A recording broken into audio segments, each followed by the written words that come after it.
Après les affrontements en clan après le décès de Soumaïla Cissé, la justice a tranché en faveur du camp Ngoigna Coulibaly pour la présence du parti. Ce congrès sonne comme celui de la continuité et la renaissance du parti. Aujourd'hui, nous nous retrouvons dans cette belle salle du Centre international de conférences de Bamako CICB, 5 ans après la tenue du 4e congrès ordinaire de notre parti, pour les assises de notre 5e congrès ordinaire, non seulement pour célébrer l'unité de notre parti, mais aussi pour tracer ensemble les lignes de nos actions, renforcer nos convictions et de redoubler d'efforts pour atteindre nos objectifs que nous nous sommes fixés.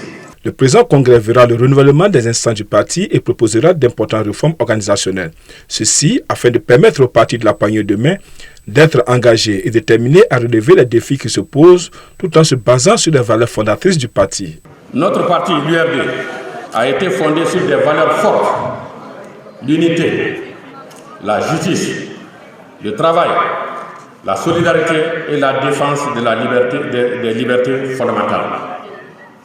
Ces principes ne sont pas de simples mots, mais des engagements qui guident chacune de nos décisions et chacune de nos actions.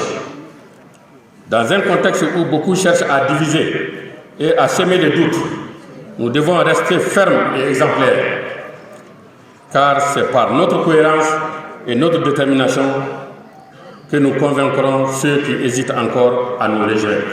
Par conséquent, le président Ngoigna Coulibaly demande de garder l'espoir face au désarroi du peuple malien, d'où le thème du congrès, l'URD pour la paix, la prospérité, le renouveau politique et social du Mali.